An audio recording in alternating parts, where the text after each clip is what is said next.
हम्म सो हमारा chapter start करते हैं मिनरल्स वाला। हमने मैन्युफैक्चरिंग इंडस्ट्री जो पढ़ा था उसमें जो सब आया था मिनरल्स, एल्यूमिनियम और वो सब, तो वो सब कैसे कहाँ मिलता है। और साइंस का हमारा वो फोर्थ चैप्टर, वो लास्ट में हमने देखा था कि सपोज ओर है, ओर में से कैसे फिल्ट्रेशन कर करके हम सब निकालते हैं। तो वो प्रोसेस नहीं पढ़नी, लेकिन क्या क्या निकालते हैं, क्या क्या कैसा है वो देखना है। तो स्टार्ट करते हैं। इजी चैप्टर है, ओके, सिर्फ समझना है। कई सारी चीजें ऐसी है कि जो हम छोटे क्लासेस में पढ़ते थे वैसा ही है।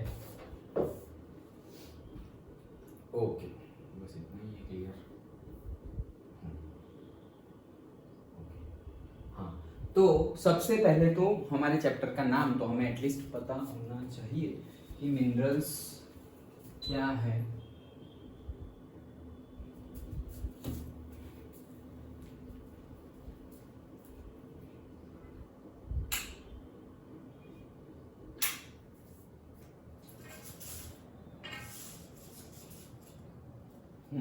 सो मिनरल्स क्या है?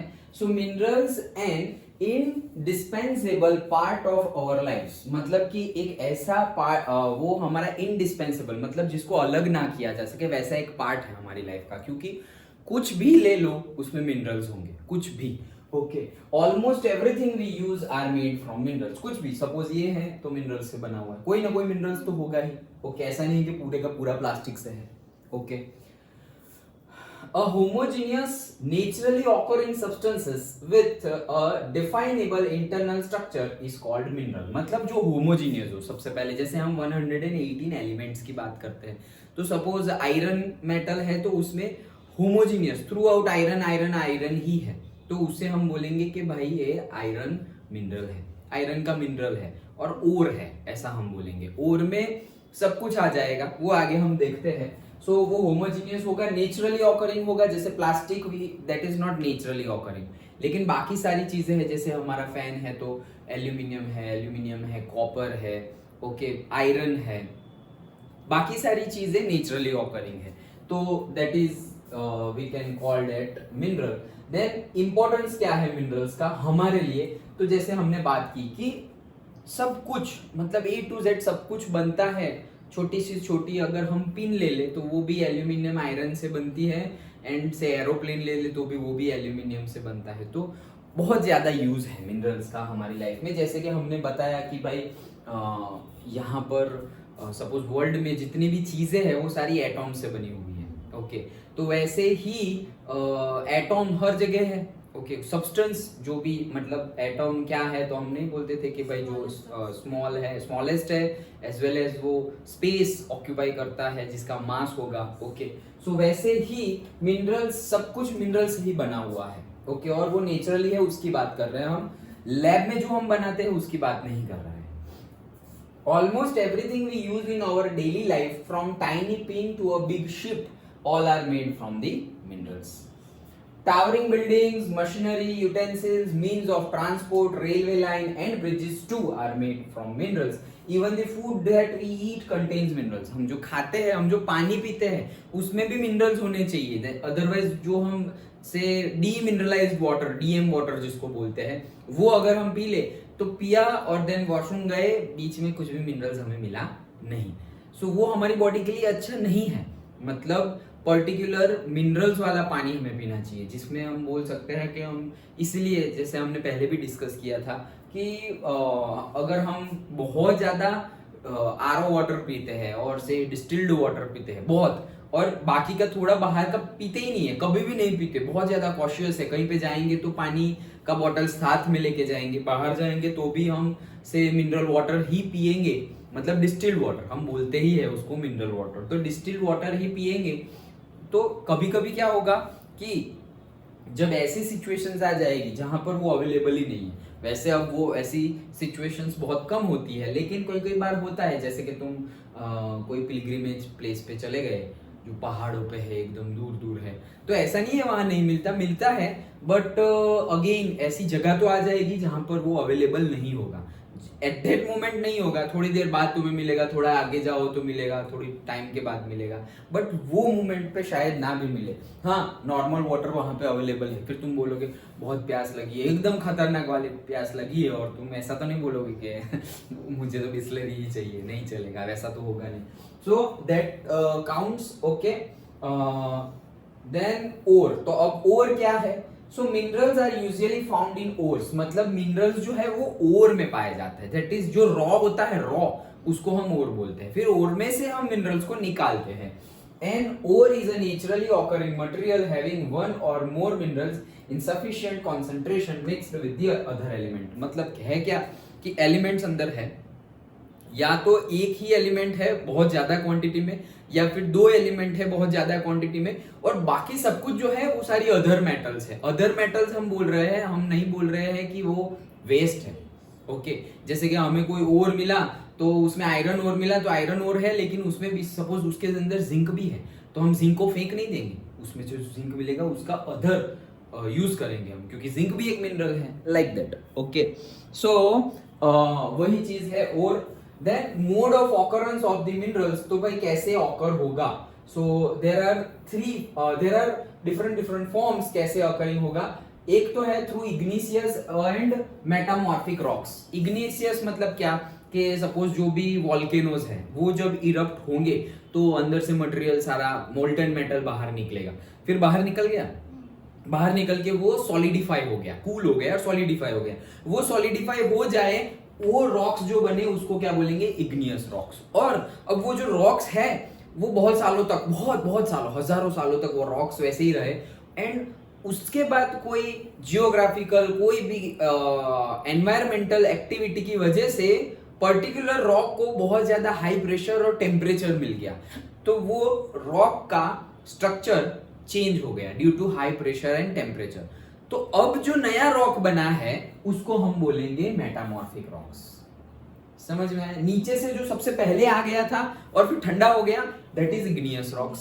ओके, एंड देन बहुत सालों बाद अब नॉर्मल रॉक है, अब इग्नियस रॉक तो हमें नहीं पता, हम तो यहां से उठा लेंगे ये पत्थर है भाई, रॉक है। ओके, अब ये जब बहुत ज्यादा आया तो था वो भी इग्निशियस, बहुत सालों पहले, मतलब बहुत साल मतलब लैक्स ऑफ इयर्स, लाखों सालों पहले वो आया था। अब जब ऊपर आ गया वो, इतने साल हो गए, अब हमें नहीं पता कि ये कौन से लावा में से, कौन से वॉल्केनो में से आया है, बना है, बट अब ये ड्यू टू सम सिचुएशंस वो बहुत ज्यादा से हाई प्रेशर एंड टेम्परेचर, दो चीजें, हाई प्रेशर एंड टेम्परेचर में आ गया, तो क्या होगा कि उसका स्ट्रक्चर चेंज हो जाएगा, उसकी प्रॉपर्टीज चेंज हो जाएगी। बहुत हार्ड था तो थोड़ा बहुत सॉफ्ट हो जाएगा, या सॉफ्ट था तो हार्ड हो जाएगा, एनी प्रॉपर्टीज उसकी चेंज हो जाएगी। ये चेंज हुई प्रॉपर्टी वाला रॉक्स जो होता है that is metamorphic rocks. Okay, so in igneous and metamorphic rocks minerals may occur in the cracks, मतलब जो रॉक्स होते हैं उसके बीच में जो क्रैक्स होती है वहां पे minerals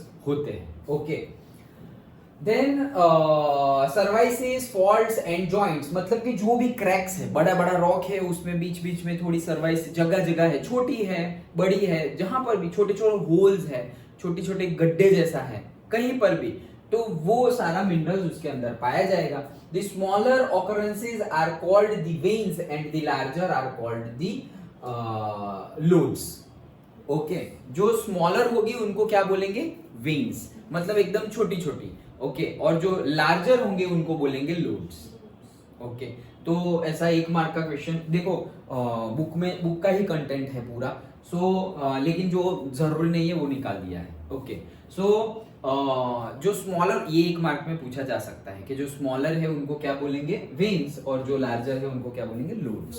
okay, now in most cases they are formed when minerals in liquid or say molten and gaseous forms are forced upward through cavities towards the earth surface, मतलब कि जब वो ऊपर आ गया, मोल्टन मेटल क्या हो गया?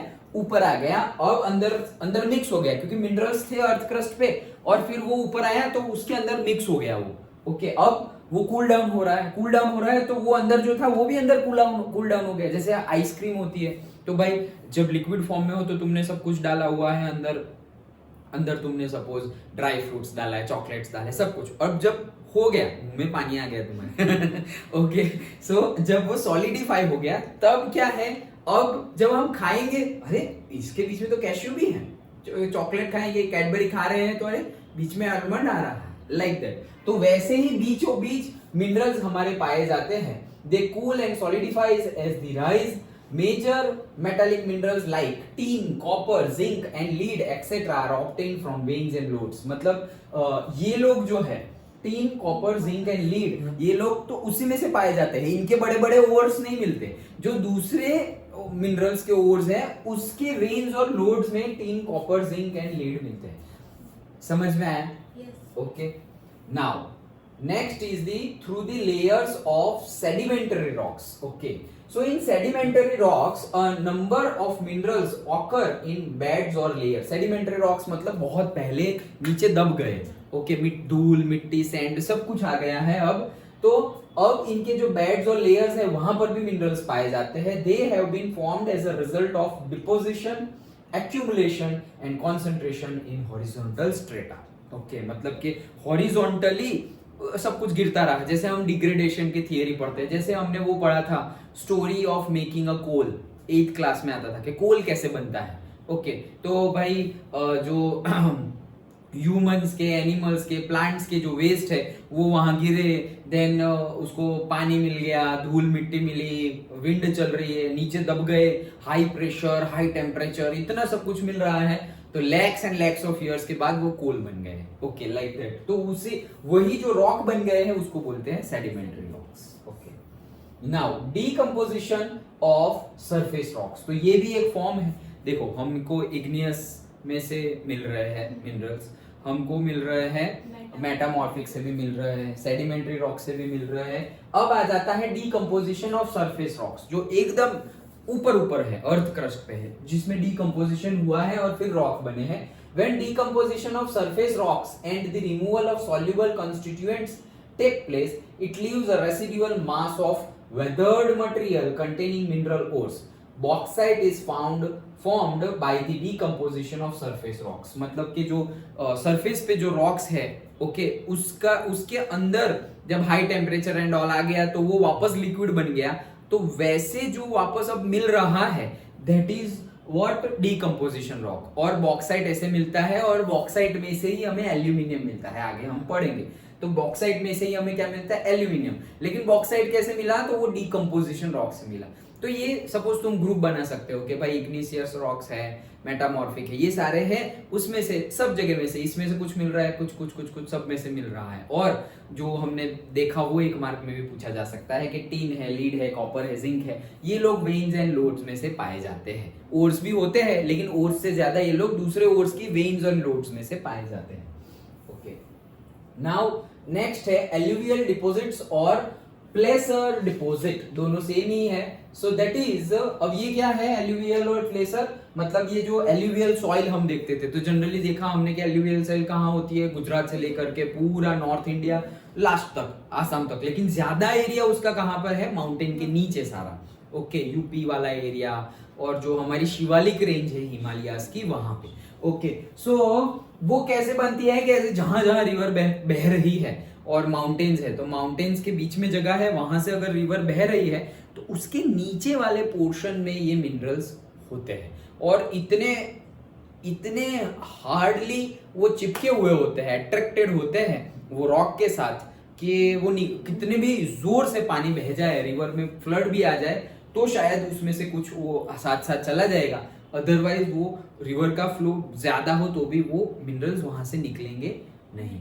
इसीलिए वो सालों तक स्टोर्ड है, क्योंकि रिवर के अंदर जाकर बहुत फ्लो में, और वो तो एकदम ठंडा पानी है।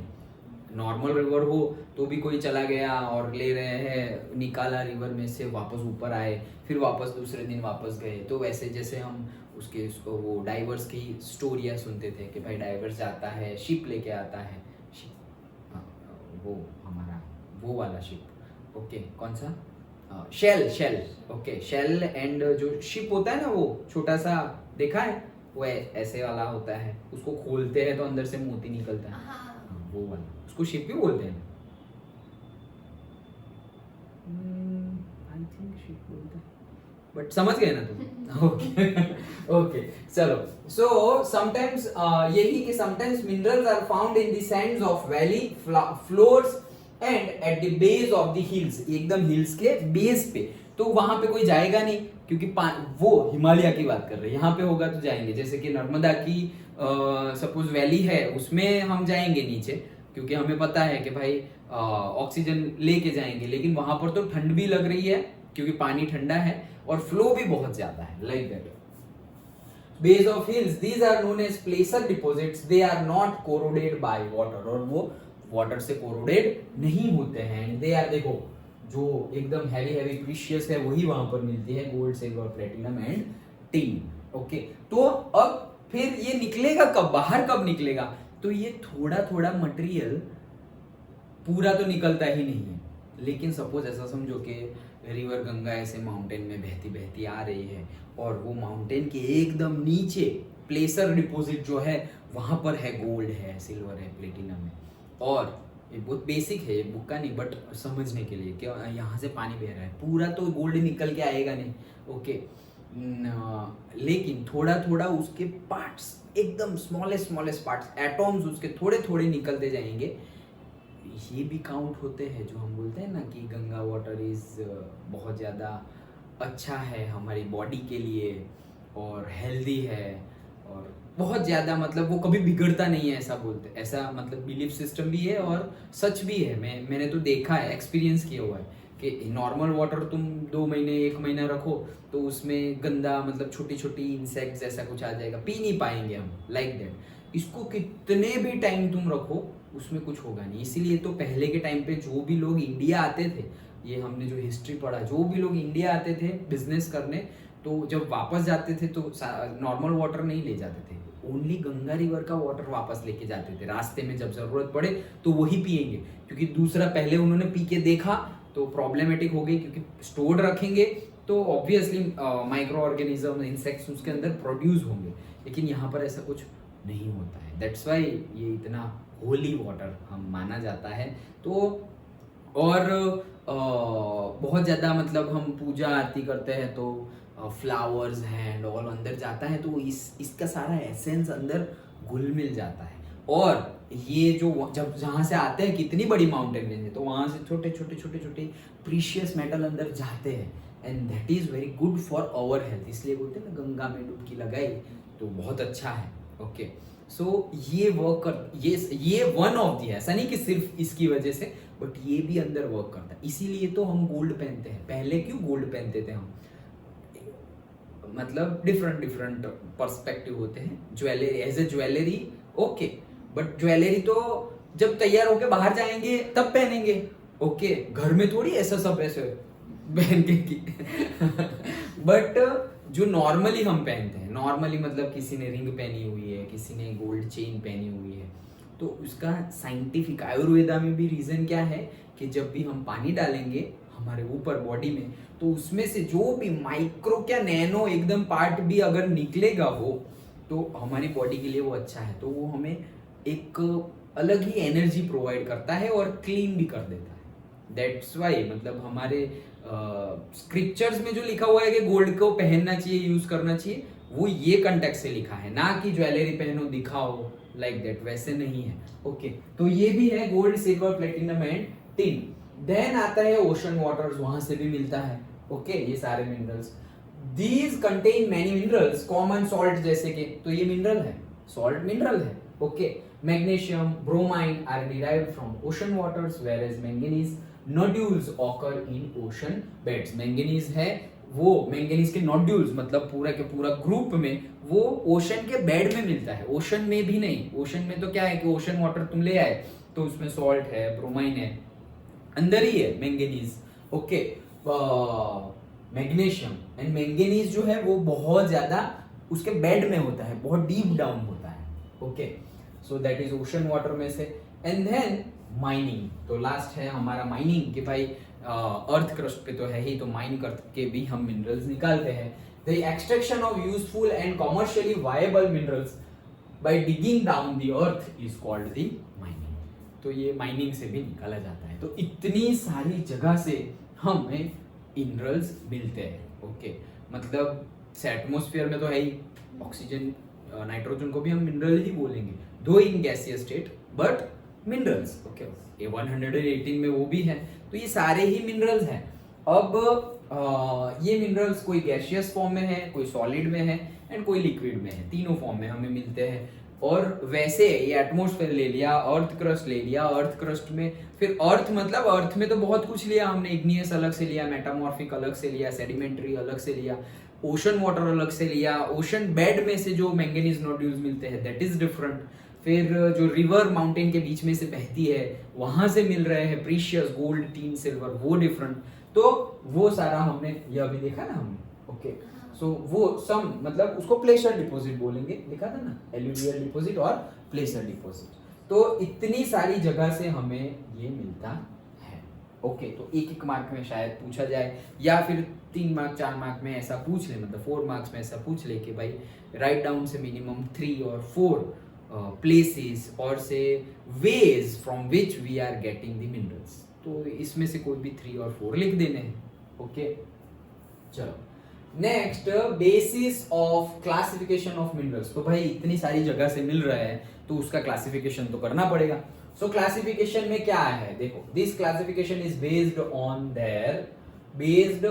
There colour and shine, hardness, density and crystallization. तो ये सारी प्रॉपर्टी के बेस पे क्लासिफिकेशन होगा।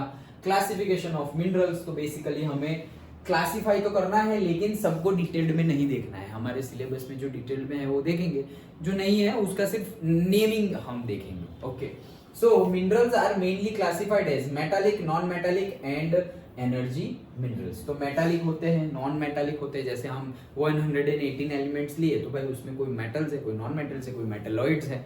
तो वैसे ही metallic, non metallic and energy minerals देखते हैं हम। सबसे पहले स्टार्ट करते हैं मेटालिक मिनरल्स से। Minerals containing metals are called, simple देखो डेफिनेशन तो देखो, are metallic minerals like gold, silver, tungsten etcetera.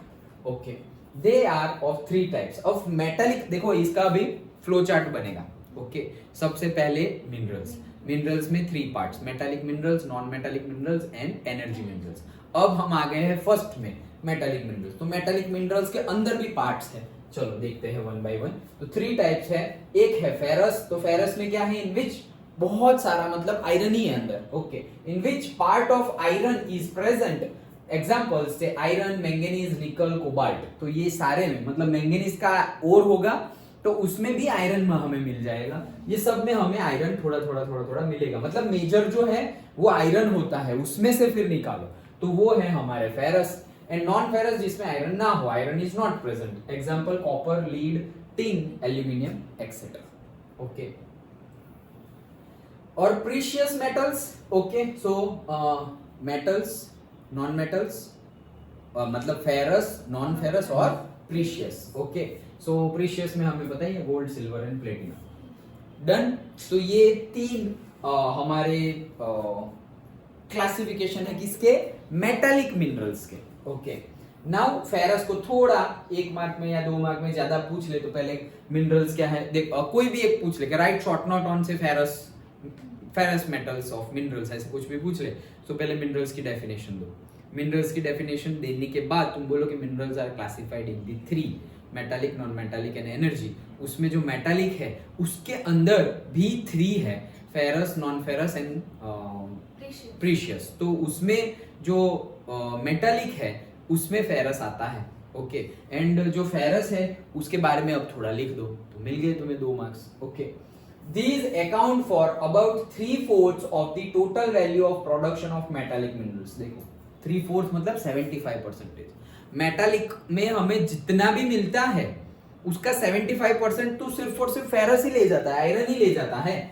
They provide a strong base for development of metallurgical industries, और इसी की वजह से ये स्ट्रॉन्ग बेस प्रोवाइड करता है मेटलर्जिकल इंडस्ट्री। मेटलर्जिकल इंडस्ट्री मतलब जो भी मेटल से रिलेटेड हो। ओके, उसमें ये स्ट्रॉन्ग बेस प्रोवाइड करता है कि भाई आयरन चाहिए। ओके, स्टील भी बनाना है, बहुत कुछ है, जिंक और वो सब कुछ चाहिए। So they provide a strong base for development of metallurgical industry. Iron ore and manganese are the best examples of ferrous minerals. So ferrous minerals के best example क्या है, आयरन तो होगा नहीं क्योंकि आयरन चाहिए, और दूसरा है मैंगनीज, ferrous minerals. ओके, सो मैंगनीज अगेन हमने कहां से लिया था, ओशन के बेड में से। Okay, so these are there. अब आयरन ओर तो हमने जैसे बताया कि आयरन ओर मतलब क्या, कि जो मेजर है, सपोज आयरन का ओर है तो आयरन के ओर में आयरन तो होगा ही, बाकी अदर मेटल्स होंगे, लेकिन मेजरली क्या होगा, आयरन होगा। So it is the basic mineral and the backbone of industrial development. India has abundant resource of good quality of iron ore. तो ये जो आयरन ओर है वो हमारे पास बहुत अच्छा है, ओके, और वो बेस है इंडस्ट्रियल डेवलपमेंट का। देन उसी के अंदर है, मतलब आयरन ओर में अब पार्ट है, ओके, कि तुम्हारे पास कौन सा है। सो स्टार्ट करते हैं, that is magnetite. The finest iron ore is the magnetite. सबसे फाइनेस्ट जो होता है वो क्या है, magnetite. It has a very high iron content up to 70%। मतलब ये जो ओर है जिसको हम मैग्नेटाइट बोलते हैं उसमें 70% क्या है, आयरन है, बाकी सब कुछ दूसरा। Okay, magnetite has excellent magnetic qualities specially valuable in the electric industry. उसकी मैग्नेटिक कैरेक्टरिस्टिक्स बहुत अच्छी है, मतलब चुंबकीय जो बोलते हैं ना, वो कैरेक्टरिस्टिक्स बहुत अच्छी है और इलेक्ट्रिकल इंडस्ट्रीज में भी बहुत ज्यादा यूजफुल है। देन आता है हीमेटाइट। मैग्नेटाइट के बाद आता है haematite. Haematite ore has an iron content up to 50 to 60%। उसका कितना था, 70%, इसका कितना है, 50 to 60%। It is the most important industrial iron ore in terms of the quantity used. मतलब जितनी क्वांटिटी हम यूज कर रहे हैं उसमें सबसे ज्यादा जो है वो क्या है, haematite. Okay, haematite, yes.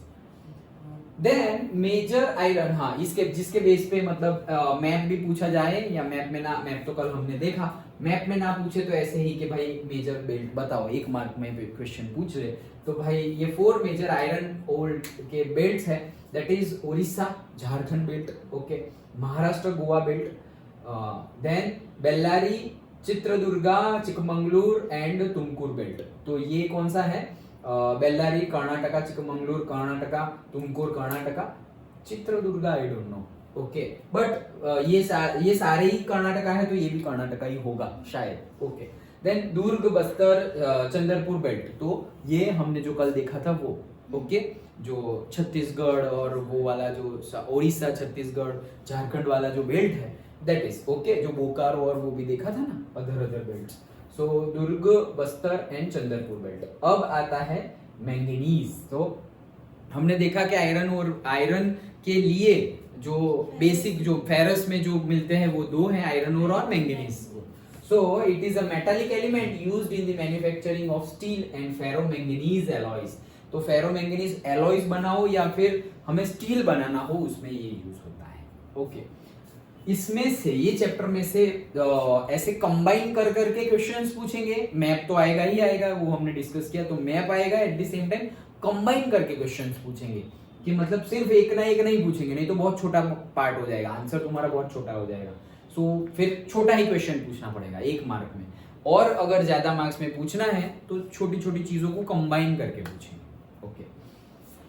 So it is a metallic element used in the manufacturing। ये देखा हमने, nearly 10 kg of manganese is used to manufacture 1 ton of steel। मतलब 1000 kg स्टील प्रोड्यूस करना है तो उसमें 10 kg मैंगनीज चाहिए, सोचो। फिर बाकी सब कुछ जिंक निकल वो सब बाद में, लेकिन मैंगनीज चाहिए 10 kg। 1000 kg प्रोड्यूस करने के लिए 10 kg चाहिए। So it's less compare to देखा जाए तो, लेकिन इंपॉर्टेंट चाहिए, okay. Odisha has the largest share in the manganese production in India. सबसे ज्यादा मैंगनीज कौन सा स्टेट देता है हमें, उड़ीसा, ओके। तो ये भी 1 मार्क में आ सकता है। तो ये थे हमारे फेरस। कौन सा वाला, अच्छा हाँ, it is also used in manufacturing insecticide, bleaching powder and paints, okay. So manganese use होता है इंसेक्टिसाइड्स मारने के लिए, तो दैट मींस कि हमारे लिए भी उतना हेल्दी नहीं है वो, हमारी बॉडी में जाए तो, मतलब बहुत माइक्रो में जाए तो कोई प्रॉब्लम नहीं है, माइक्रो में तो जाता ही है, फ्रूट्स में भी होता है मैंगनीज, ओके, बट मेजरली नहीं जाना चाहिए, जैसे कि ब्लीचिंग पाउडर एंड पेंट्स। तो तीन एक कॉमन चीज देखो तो तीन में जो स्मेल बोलो या फ्रेग्रेंस बोलो वो बहुत ज्यादा हाई है, शार्प है, ओके। तीनों इंसेक्टिसाइड्स की भी, ब्लीचिंग पाउडर की भी और पेंट्स की भी, okay. So that is also because of the manganese characteristics, okay. अब आ जाते हैं नॉन फेरस पे, okay. So non ferrous, ferrous हमने देख ली है मेजरली, उसमें आयरन ओर और मैंगनीज ओर देखा हमने। अब नॉन फेरस देखते हैं। Minerals that do not contain iron content are called non ferrous. Ferrous तो 75%, सारा जो मिनरल उसमें 75 तो फेरस ने ऑक्यूपाई किया था, बाकी 25 non ferrous. Non ferrous and जो भी हमारा एनर्जी है वो, the reserves and production of non-ferrous minerals in India is not sufficient. Obviously, वहां हमने बोल दिया कि ferrous sufficient है हमारे पास, तो बाकी sufficient नहीं होगा. So that is not sufficient. These minerals include copper, lead, zinc, bauxite, gold, etc., which are vital for various industries like metallurgical industry. तो metallurgical industry का base तो iron है, वो तो है हमारे पास, लेकिन जो नॉन फेरस है उसके बेस की जो मेटलर्जिकल इंडस्ट्री है, जैसे कि कॉपर है, बॉक्साइट है, बॉक्साइट मतलब एल्यूमिनियम, तो कॉपर, बॉक्साइट, तो ये भी बहुत बड़ी इंडस्ट्री, बॉक्साइट की तो कितनी बड़ी इंडस्ट्री है, कॉपर की कितनी बड़ी इंडस्ट्री है। हमारे वायर होते हैं इलेक्ट्रिकल इंडस्ट्री, तो वो कॉपर के होते हैं। ये कितनी सारी मशीनरीज, मेजर पार्ट एल्यूमिनियम होता है। क्यों? उसकी कैरेक्टरिस्टिक्स, वो लाइट है, ड्यूरेबल है, बहुत अच्छी कैरेक्टरिस्टिक्स है उसकी, डक्टाइल भी है, प्लेन बनते हैं ना भाई। Okay, so that is there. तो आते हैं हम एक एक करके उसकी अलग अलग जो हमारे नॉन फेरस इंपॉर्टेंट मिनरल्स है उस पे। So that is copper starting. It is an important mineral due to its excellent electrical conductivity, इसीलिए हम वायर्स में यूज करते हैं। It is used in manufacturing of electrical cables and electronics and chemical industries. The leading producers of copper in India, तो ये एक mark में पूछा जाता है, that is Khetri mines in Rajasthan, Balaghat mines in Madhya Pradesh and Singhbhum district of Jharkhand. So Singhbhum district Jharkhand, Balaghat mines in Madhya. अब ये तुम्हें क्वेश्चन आंसर के लिए ही लर्न करना है, क्योंकि उसमें तो ये पूछा नहीं जाता। तो उसमें क्या पूछा जाता है वो हमने देख लिया। तो अब तुम्हें ये आइडेंटिफाई करने नहीं जाना है कि भाई खेतरी राजस्थान, दैट्स इट, खत्म। अब वो कहां है वो मैप करना हमें नहीं है। Okay, bauxite. तो bauxite ore is used for obtaining aluminium. It is formed by decomposition of a wide variety of rocks rich in aluminium silicate. आगे अगर साइंस, केमिस्ट्री, 11th-12th केमिस्ट्री में पूरा का पूरा एल्यूमिनियम के ऊपर चैप्टर ही है। ओके, तो उसमें सब आता है कि भाई बॉक्साइट है, उसमें से कैसे एल्यूमिनियम, और से आयरन का हमने देखा, हीमेटाइट, मैग्नेटाइट। ओके, तो उसके भी डिटेल्स में आता है। यहाँ पे तुम्हें सिर्फ ऊपर ऊपर से बता दिया गया है। अब अगर तुम 11th-12th साइंस या फिर डिप्लोमा भी जो भी लो, लेकिन थोड़ा बेसिक तो आने ही वाला है। कोई भी ब्रांच ले लो, कोई भी फील्ड ले लो। हाँ, एकदम अचानक से किसी ने चेंज कर दिया उसमें नहीं आएगा। कॉमर्स में चले गए, आर्ट्स में चले गए, और से कुछ डिजाइन या कुछ अलग ही फैशन डिजाइनिंग और ये वो तो एकदम फील्ड ही एकदम डिफरेंट हो गई है। लेकिन अगर टेक्निकल फील्ड में आगे बढ़ रहे हो, वेदर डिप्लोमा और से 11th-12th, तो ये सारा डिटेल्ड में पढ़ना आएगा कि भाई कहाँ से मिलता है। वो सब नहीं, मिल गया भाई तुम्हें, चलो अब इसकी रिएक्शन करवाओ, हाइड्रोजन के साथ करवाओ, ऑक्सीजन के साथ करवाओ, इंडस्ट्री में कहाँ से मिलेगा हमें, इसकी भी इंडस्ट्री होगी फिर कि बॉक्साइट है, बॉक्साइट में से एल्यूमिनियम निकालना है, तो उसके लिए अलग इंडस्ट्री। फिर एल्यूमिनियम निकाल लिया, अब एल्यूमिनियम में से जो बनाना है उसकी अलग इंडस्ट्री। तो कितना स्कोप है इंडस्ट्री के लिए भी, कितना काम है। देखो अभी पहले लोगों को बिजनेस आइडियाज नहीं आते थे, अब देखो तुम हर जगह पे बिजनेस आइडिया, छोटी छोटी बातों में भी बिजनेस आइडिया। मतलब किसी को कुछ करना ही नहीं है। ओके, कुछ करना नहीं है मतलब कि किसी को कुछ करना नहीं है मतलब जो लोग कर रहे हैं वो इतना कर रहे हैं, लोगों की लाइफ एकदम कंफर्टेबल बना दी है। उनका एम ही वैसा है, बिजनेस करना मतलब क्या, कंफर्ट दे देना। फिर चाहे वो जैसे कि कुछ भी ऑनलाइन फूड डिलीवरी हो, ऑनलाइन राशन भी देने आते हैं। अब तो ग्रोसरी का सामान भी ऑनलाइन बाइक पे ही लेके आ जाते हैं, और से कुछ भी। ओके, कल मेरे भाई ने दूध मंगवाया, ओ भाई लेके आओ ना, बाहर तो मिलता है। फिर वो बोला कि 2 रुपए कम है, यहाँ पे डिस्काउंट है। मैं अच्छा ठीक है, तो लाओ मंगवाओ, और क्या, फ्री डिलीवरी घर पे आती है और 2 रुपए लेस है एमआरपी से, तो मंगवाओ। Okay, but that is the business ideas. बहुत सारे हैं, लेकिन जब हमें करने होते हैं तो फिर हमें क्या करें, बिजनेस करेगा, क्योंकि थॉट तो बहुत सारी आएगी। फिर उसके बाद कोई एक थॉट पे रुक के उसको इम्प्लीमेंट आइडिया करना पड़ेगा। सबसे पहली बात आती है बजट, पैसा कहाँ से बने। ओके, तो ऐसे बहुत सारे बिजनेस है, लेकिन उसके लिए पैसा तो होना चाहिए। फिर पर्टिकुलर बिजनेस में हमें जाना पड़ेगा जिसमें पैसा कम लगे और फिर हमारा काम होता है, लाइक दैट। सो वही है, bauxite is a clay like substance, ये चिपचिपा जैसा होता है और क्ले ही होता है, from which alumina is extracted and later alumina developed into the aluminium. And Amar कहाँ मिलता है, तो अमरकंटक प्लेट्यू नर्मदा का, okay, Amarkantak plateau, Maikal hills, ये सब कुछ मध्य प्रदेश में ही है, okay, Maikal hills and the plateau region of Bilaspur, again देखो मध्य प्रदेश, कटनी, ये सारे एरिया फेमस है, okay, Katni are the main regions of the bauxite deposit, ये लिखा हुआ है इन दी मध्य प्रदेश, ओके। तो यही, ये छोटा सा 2 मार्क्स में पूछा जाए तो 1 मार्क या 2 मार्क में पूछा जाए तो 3 पॉइंट्स लिख लेने हैं, दैट्स इट। देन ओडिशा आगे है, वो कंप्लीट नहीं हुआ है, तो 3 मार्क में पूछे तो तुम्हें 6 पॉइंट लिख देने हैं। So Odisha is the largest bauxite producing state in India with 49% of the country's total production in 1617। फिर से उड़ीसा आया, इससे पहले भी उड़ीसा था, किसमें, मैंगनीज में, ओके। सो फिर से उड़ीसा आया है, वहां उड़ीसा लिखा था, यहाँ पे उड़ीसा लिखा है, ओके, बट स्टेट वही है। Then Panchpatmali deposits in Koraput district are the most important centres of bauxite deposits in Orissa. तो उड़ीसा में भी पर्टिकुलरली बताया गया है अगेन, बट हमें याद रखना है थियरी पॉइंट ऑफ व्यू से, मैप से तो नहीं, okay. So that's it. Next है एल्यूमिनियम, तो बॉक्साइट तो मिल गया, अब aluminium. So aluminium is known for its strength and lightness, strength भी है और लाइट भी है, हैवी नहीं है। It is widely used in manufacturing of utensils, electric goods and etcetera. मतलब पहले तो हम एल्यूमिनियम के ही वायर यूज करते थे, अब कॉपर के वायर यूज करते हैं और वो बहुत ज्यादा ड्यूरेबल भी है।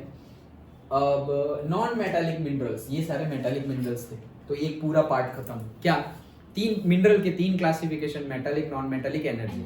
फिर मेटालिक के हमने निकाले फेरस, नॉन फेरस, ओके, और प्रीशियस अलग से। फिर फेरस में हमने आयरन का देखा और मैंगनीज का देखा। देन नॉन फेरस में हमने देखा कॉपर का, बॉक्साइट, यस करेक्ट, और लास्ट में एल्यूमिनियम, ओके। तो मतलब एल्यूमिनियम। अब नॉन मेटल्स, ओके, जो नॉन मेटालिक है वो। So non metallic minerals, the basic characteristics of non metallic minerals is that they do not yield new products on melting. मतलब जब इसको मेल्ट करे तो वो नया प्रोडक्ट देगा नहीं, मतलब मेल्ट करो, सॉलिडिफाई करो तो उससे कुछ होगा नहीं। नॉन, उसमें मेटल्स है ही नहीं, नॉन मेटल्स है, okay. Mica an important non metallic mineral, तो माइका या मीका भी बोलते हैं, okay. So mica is important, ये एक्चुअली ये चैप्टर जीएससीबी में 1 वीक पहले ही हुआ and I thought at that time, but तुम्हारी एग्जाम चल रही है, अदरवाइज दोनों का साथ में हो जाता।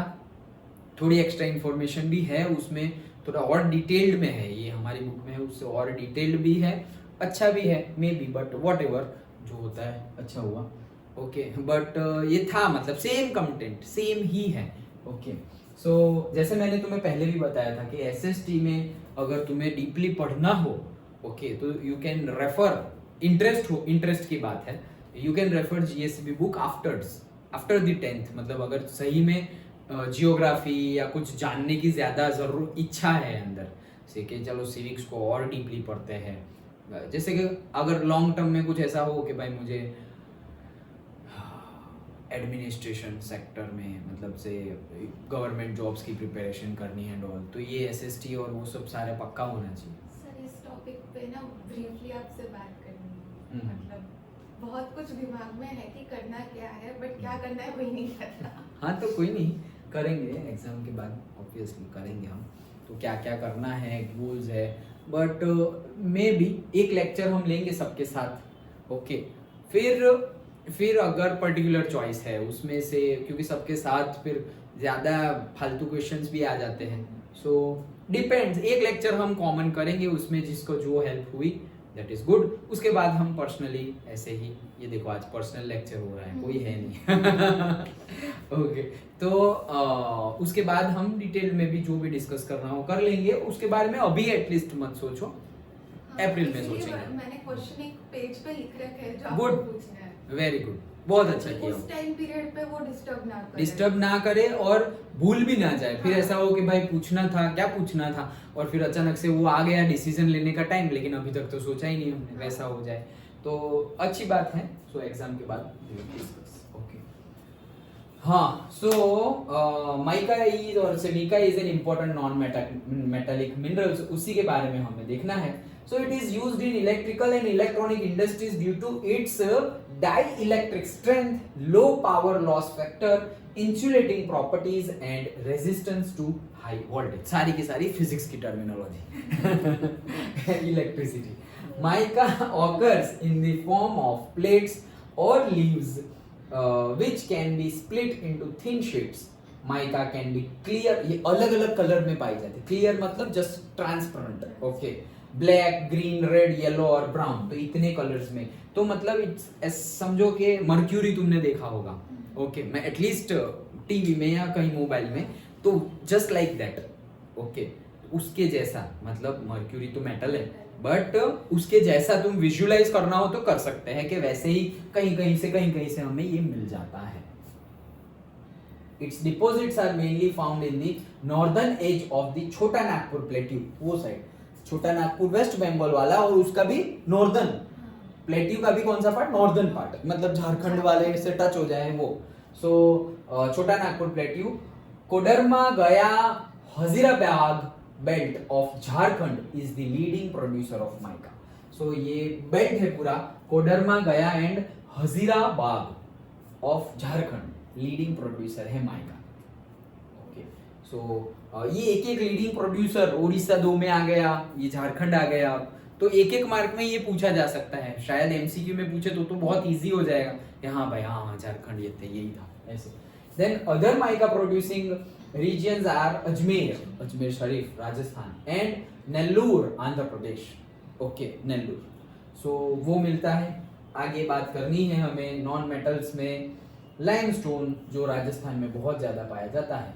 Limestone is a rock mineral found in the sedimentary rocks. तो कहाँ से पाया जाता है? सेडिमेंट्री रॉक से. सेडिमेंट्री जो हमने बोला था हॉरिजॉन्टल स्ट्रेटा में, बेड में मिलता है डिपॉजिट होते होते.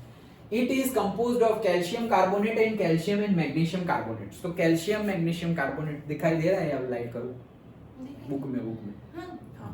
So calcium and magnesium carbonates. Limestone is used for smelting iron in blast furnaces of steel plants and is basic raw material for manufacturing of cement. Manufacturing industry वाला chapter पहले पढ़ना है, उसके बाद हमारा तो वैसे ही बन गया है ऐसे, लेकिन वैसे भी मैन्युफैक्चरिंग इंडस्ट्री पहले पढ़ना है फिर ये पढ़ना है. सो बहुत ज्यादा क्लैरिटी आ जाती है. ओके, लेकिन उसमें भी हमें थोड़ा थोड़ा निकाल दिया है जो, तो वो फिर यहाँ पे आएगा तो फिर शायद थोड़ा ऐसे रहे, लेकिन वैसे ही पहले वो चैप्टर फिर ये चैप्टर वैसे. Rajasthan has largest share in the limestone production in India, that is 21% in 1617. Okay, so Rajasthan limestone का सबसे ज्यादा. Then माइका के लिए झारखंड, हमने वो पूरा बेल्ट देखा जिसमें गया था. ओके, क्यों गया ही क्यों? क्योंकि गया important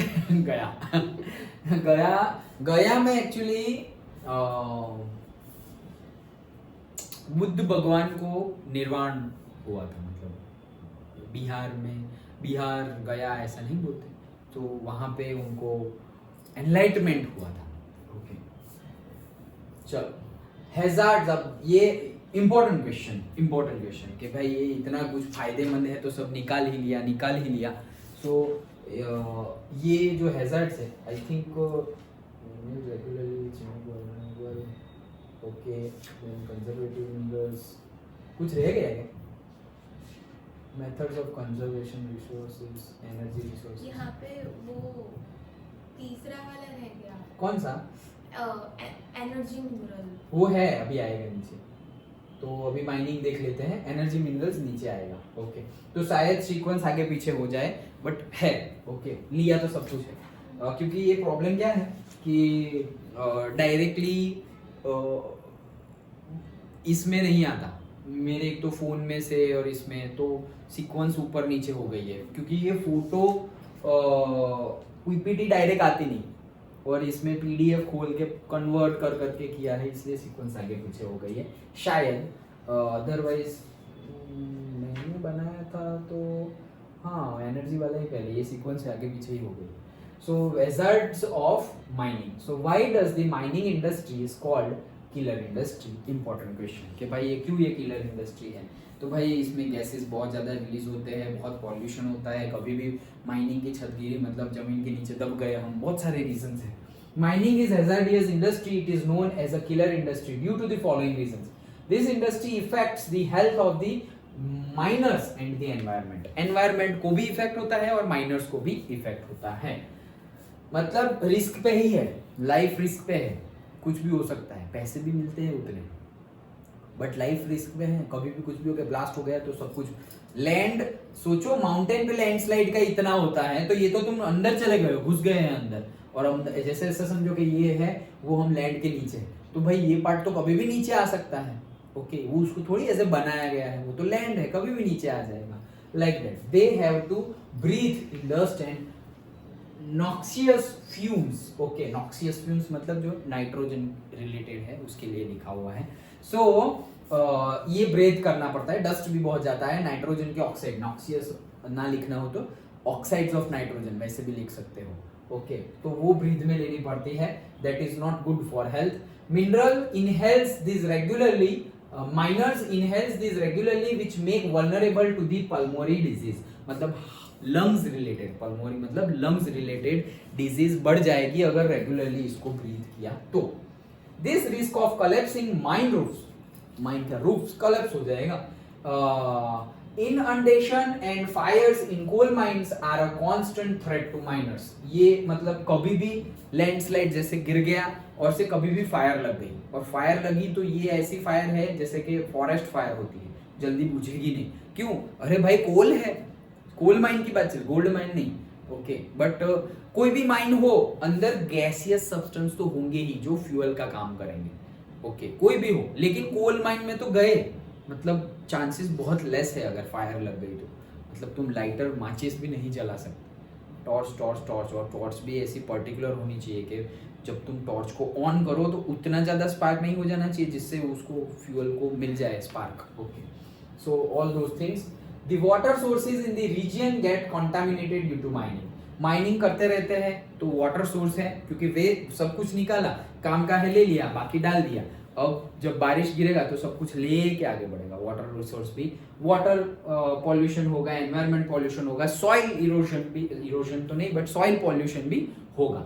okay, dumping of waste slurry leads to the degradation of land, soil and increase in the stream and river pollution. सब में ही, स्ट्रीम में भी पॉल्यूशन, जो झरने होते हैं वो, रिवर्स में भी, सब में ही पॉल्यूशन हो जा रहा है. So now conservation of minerals. तो जो मिनरल्स है उसका कंजर्वेशन करना है, उसके लिए क्या, need to conserve the minerals. So क्या करें भाई, ये मिनरल्स तो बहुत इंपॉर्टेंट है तो उसको कंजर्व करना पड़ेगा. क्यों? क्योंकि हमारे पास वैसे ही जो मेटालिक है वो तो है, नॉन मेटालिक और जो हमारा एनर्जी है वो तो कम है, तो उसको कंजर्व करना पड़ेगा अच्छे से, नहीं तो गया सब खत्म हो जाएगा. क्योंकि ये नॉन रिन्यूएबल है, नॉन रिन्यूएबल, कन्वेंशनल तो है लेकिन नॉन रिन्यूएबल है. आगे अब वही सब देखना है रिसोर्सेज में. तो नीड है हमारी, minerals are the base of our agriculture and industries, are finite and non renewable. Limited quantity में है, non renewable and this stock is very limited. The total deposit is an insignificant fraction 1% of the earth crust. मतलब total deposit तो बहुत कम बोली जाएगी. Eight the same time फिर से बनेगा, नॉन रिन्यूएबल बोल दिया हमने, लैक्स एंड लैक्स के ईयर्स के बाद हमें ये मिला है, तो संभाल के यूज करना है. ये रहा, takes millions of years to be created and concentrated.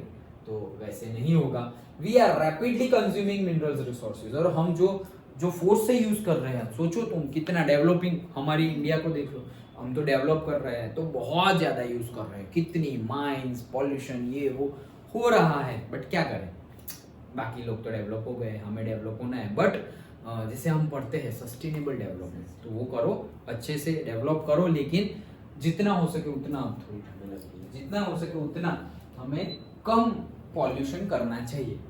Okay, so methods of conservation of resource. तो भाई बोल तो दिया कि नीड क्या है, उसके पॉइंट्स आएंगे. देखो, एक पॉइंट कि भाई रिस्की है.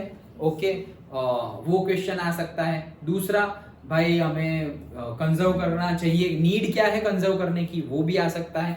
और कंजर्व करे कैसे, तो that is this low wastage during the mining and excavation. तो माइनिंग कर रहे हो या छोटा मोटा भी अगर गड्ढा करके कुछ निकालना चाह रहे हो तब वेस्टेज कम करना चाहिए। As far as possible use wood or plastic that should be again certified. तो जब भी पॉसिबल हो वुड और से प्लास्टिक का यूज करना चाहिए, मतलब कि कोई भी ऐसा नहीं कि मिनरल्स यूज कर लिया। जैसे कि बेंच है, देखो अपने में कैसे वुड और रेजिन और आयरन सब कुछ मिल के बनी है एक चेयर।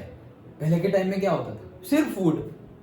स्कूल में भी आयरन और वुड का मिक्सचर होता है, सिर्फ वुड की होती थी पहले। मैं पढ़ा हूं, जब हम पढ़ते थे तो सिर्फ वुड की बेंच, सिर्फ वुड, आयरन है ही नहीं उसमें।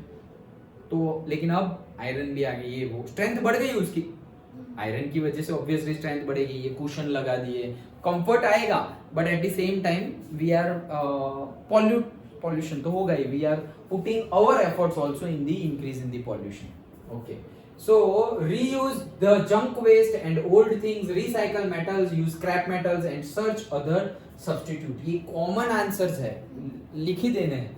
Use in plan and this keyword sustainable, plan करके यूज करना है और सस्टेनेबल मैनर में यूज करना है। इस हिसाब से हम कंजर्व कर सकते हैं। और जो थर्ड वाला था दैट इज एनर्जी रिसोर्सेज, वो अभी हम देखते हैं। Resources which are used as power to run the industry are called the energy resources. मतलब कि पावर प्रोड्यूस कर रहे हैं हम, पावर। हाँ, अब मुझे याद आया कि सीक्वेंस क्यों ऐसा रखा है, क्योंकि इसके बाद हमें पावर जनरेशन की बात करनी है रिसोर्स बेस्ड, इसीलिए। ऐसे रिसोर्स जो पावर जनरेशन में हेल्प करे वो हम energy resource, energy that is power मतलब एनर्जी, ओके, मतलब not in physical term, okay. नहीं तो work done per unit time, तो पावर, तो वर्क डन क्या है, एनर्जी का फॉर्म है, like that. So fuel minerals like coal, petroleum, natural gas, तीनों तीन आ गए हैं, देखो, solid, liquid and gas, and then nuclear, uranium and electricity can generate the energy. Energy generate मतलब इलेक्ट्रिसिटी ही हमें जनरेट, तो ये मत लिखना, इलेक्ट्रिसिटी मत लिखना, यूरेनियम तक ठीक है, okay. Energy resources can be classified, तो उसको क्लासिफाई करें तो कौन कौन से है भाई, conventional and non conventional. Conventional मतलब non renewable and non conventional मतलब रिन्यूएबल, जो अभी अभी हमने यूज करना स्टार्ट किया, wind, solar, biogas, all those things. So conventional sources like firewood, cattle dung, cake मतलब वो जो पता है ना, cow dung, yes, coal and petroleum, natural gas, electricity both hydel and thermal. Hydel मतलब hydro electric power plant, thermal जो हम coal base और नेचुरल गैस बेस उसको जला के हीट प्रोड्यूस करके वाटर से स्टीम बनाएंगे एंड स्टीम से टरबाइन घूमेगा एंड टरबाइन से हम इलेक्ट्रिसिटी प्रोड्यूस करेंगे। Been used for a long time, तो ये तो चलता ही आ रहा है, ओके। अब यही कन्वेंशन है, कन्वेंशन मतलब कन्वेंशनली जो चलता आ रहा हो, तो यही सब हम करते हैं। सबसे पहले हम फ्यूल के लिए घर में खाना बनाने के लिए वुड यूज करते थे, उससे भी पहले काउडंग यूज करते थे। काउडंग होता है भर भर के, उससे घर में खाना बनाते थे। फिर वुड आया धीरे धीरे, क्योंकि कौन मतलब काउडंग भी सब पहले सबके पास थे कैटल, तो खुद के ही कैटल्स हैं और पर्टिकुलरली लोग खुद ही ये काउडंग केक बना देते हैं और फिर उसका यूज करते थे। अब फिर क्या हुआ कि कैटल, किसी के पास कैटल नहीं है, वो तो जंगल में गए, लकड़ी काटी, लेके आए। नहीं, पुरानी मूवीज और ऐसा कुछ देखो तो कई जगहों पे उसे सुखाते हैं दीवार पे, यस, दीवार पे उसको सुखाते हैं और अच्छे से ड्राई हो जाए, मतलब वो सुखाते इन द सेंस उसी का मतलब जस्ट लाइक हम कैसे कोटिंग करते हैं, कलर कर दिया, बिरला पुट्टी लगा दी, वैसे उससे करते हैं कोटिंग। उसके बेनिफिट्स क्या है कि कूल, ठंडक रहती है, ओके, कूलनेस बहुत अच्छी है और बाहर की हीट जल्दी अंदर आएगी नहीं। तो वैसे ही एसी है तुम्हारा 365 डेज ऐसे कूल ही लगेगा। तो अभी कई जगह पे होता है, मैं जब मास्टर्स कर रहा था बिट्स में से, तो कई हमारे जो जूनियर्स थे वो लोग काम कर रहे थे किस पे पता है कि ऐसे तो अब तो बहुत आ गया है, लेकिन वो टाइम पे उतना फेमस नहीं था।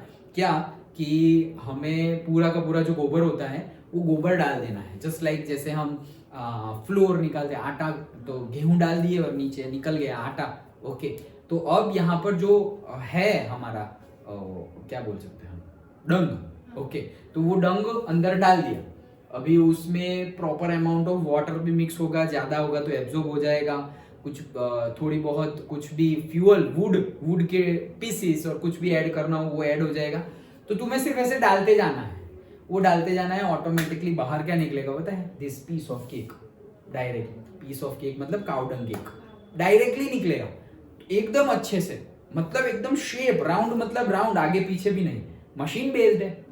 तो अब इसका यूज ओके कि फ्यूल के तौर पे यूज करना, जहां पे अभी भी से पाइप नेचुरल गैस नहीं पहुंचा है फ्यूल के लिए, तो वहां उनको अवेलेबल करवाना है एट लो कॉस्ट। अभी आया था जस्ट थोड़े दिन पहले जब होलिका दहन की बात हुई थी, तो ये वडोदरा का या अहमदाबाद का ही कोई ऐसे बिजनेसमैन स्टार्टअप आइडिया, ये सारे नए नए आइडियाज, तो से ऑर्गेनिक होली ओके, क्योंकि वुड जलाएंगे तो वुड लाए मतलब ट्री काटा और एनवायरमेंट पॉल्यूशन ज्यादा हुआ, काउडंग से भी होता है बट उतना नहीं होता जितना वुड से होता है, और अच्छा है, जो इंसेक्ट्स होते हैं जो हमारे लिए ह्यूमन के लिए हैजार्डियस है वो मर जाते हैं, इसीलिए तो हम हवन और वो सब करवाना चाहिए। हमारे स्क्रिप्चर्स में लिखा है कि साल में एक बार पूजा करवाइए, हवन करवाइए। तो फिजिकल इंपॉर्टेंस उसका क्या है कि जो उसमें जितना भी हम स्वाहा स्वाहा करके घी डाल रहे हैं, वुड डाल रहे हैं, वुड भी डिफरेंट टाइप के, कितने टाइप के वुड को स्वाहा करना पड़ता है वो उसके अंदर ओके। तो उससे जो एनर्जी, वो फिजिकल एनर्जी भी है, स्पिरिचुअली भी है, वो मंत्रोच्चार कान में जाएंगे तो हम कितने भी पापी होंगे लेकिन 1 घंटा तो हम थोड़े पुण्य का काम कर लिया, एटलीस्ट हमारे कान में गए, भले ही हमें इंटरेस्ट ना हो, भले ही हम नहीं बैठे हैं वहां पे, कोने में बैठे हुए हैं, मोबाइल भी है हाथ में, भले ही 100% ना जाए, 1% तो गया, 10% तो गया, और 10 करके कभी कोई लाइफ टाइम में 100 पे पहुंचेंगे। सारे स्क्रिप्चर्स में पहले से ये सब लिखा हुआ है, पता ही है कि ऐसा सब होने वाला है, तो एटलीस्ट साल में एक बार करवाओ ऐसे। तो फिर बिलीफ सिस्टम के साथ जोड़ना पड़ता है, क्योंकि ह्यूमन कैरेक्टरिस्टिक्स कभी कभी वैसे हमको डर पसंद नहीं है, हमें फियर पसंद नहीं है, हमें वरीज पसंद नहीं है, लेकिन हमारे कई लोगों ने ऐसे मतलब हैबिट बना दी है कि भाई जब तक डर नहीं लगेगा तब तक काम नहीं करेंगे, जब तक स्ट्रेस नहीं होगा तब तक लास्ट मिनट प्रिपरेशन, ऐसा नहीं होता, ओ भाई अब तो 2 ही दिन बाकी है, अब तो पढ़ना ही पड़ेगा, लेकिन अभी इतने 6 दिन की छुट्टी थी तो क्या किया, वो टाइम वेस्ट हो गया लाइक दैट। तो कि लास्ट मिनट प्रेशर आ जाए तो अब तो करना ही पड़ेगा लाइक दैट। तो इसीलिए फिर सबको ऐसे जोड़ना पड़ा जानबूझ के कि भाई ऐसा करो तो वो अच्छा है, तो कोई लोभी होगा, ग्रीडी होगा, अरे अच्छा होगा हमारा, तो उसके साथ कनेक्ट कर दिया। ऐसा कभी मत करना, ये बुरा है, एक बार तो पूजा करवानी ही है, नहीं तो पाप लगेगा। तो ये डर बनाया, फिर हम ये डर बनाया क्यों, हमारे ही बेनिफिट के लिए बनाया, कोई वरी बनाई तो हमारे बेनिफिट के लिए, और जो लॉजिकल है, जो सोचते हैं उनके लिए तो डरने की या वरी करने की बात ही नहीं है। लॉजिकल जो समझते हैं उनके लिए, जो समझते ही नहीं है, अनएजुकेटेड है, सो ब्रेन को कष्ट देना ही नहीं चाहते हैं, कौन सोच रहा है छोड़, कितना सोचे, कितना टेंशन ले, अरे इसमें क्या टेंशन, शांति से बैठो सोचो। आज भी वैसा बहुत चलता है कि अगर तुम्हारी लेफ्ट आंख फड़क रही है तो कुछ तो गलत होगा। हाँ ऐसा चलता है कि भाई कुछ अच्छा होने वाला है, कुछ बुरा होने वाला है, तो मुझे तो पता ही नहीं चलता लेफ्ट या राइट, तो मैं पढ़ता ही नहीं हूँ अंदर। फिर कितने सालों बाद, क्योंकि रीजन नहीं पता, कितने सालों बाद पता चला कि हमारा जो ब्लड फ्लो है वो कम हो जाता है, आंखों के पास जो ब्लड फ्लो होता है, ये आंख के पास ब्लड फ्लो कम हुआ तो ये ऐसे ऐसे ऐसे ऐसे करना है, ये आंख के पास ऐसा हुआ तो वो ऐसे फड़कने लगेगी तो वैसी बहुत सारी चीजें हैं, लेकिन एक होता है साइंस जो एक्चुअली हमें समझ जाना चाहिए, और अगर ना समझे तो फिर वो लोग तो अच्छा ही काम कर रहे हैं, तो गलत तो नहीं बोलेंगे बट इनडायरेक्ट वे में हमें समझाने की ट्राई करेंगे, अगर हम सही तरीके से समझ नहीं रहे। जैसे हम ऐसे नहीं कि सही तरीके से समझाओ और फिर सो जा बेटा, सो जा बेटा, सो ही नहीं रहा है बेटा, तो भाई सो जा नहीं तो भूत आ जाएगा, ये होगा वो होगा, अंधेरा हो गया सो जाओ, अरे भाई तो भाई नहीं सो रहा है, कोई बात नहीं, चलो खेलते हैं, चलो स्टोरी सुनो। तो गलती भी हमारी ही है, ये सब जो अभी आ गया है बिलीफ सिस्टम रॉन्ग, ये हमारे में से ही सबने किया हुआ है। तो दैट आज सुबह का लेक्चर बहुत बढ़िया था जीएससीबी का। एग्जाम के बाद तुम देखना, एग्जाम के बाद आज का may be biology evolution related है, तुम्हारा तो निकल गया था, बट इवोल्यूशन रिलेटेड है, बहुत बढ़िया। मतलब वैसे तो हमने पूरा ईयर सब डिस्कस किया ही है, फिर भी जो किया वो थोड़ा बहुत पहले नहीं किया था वैसा है।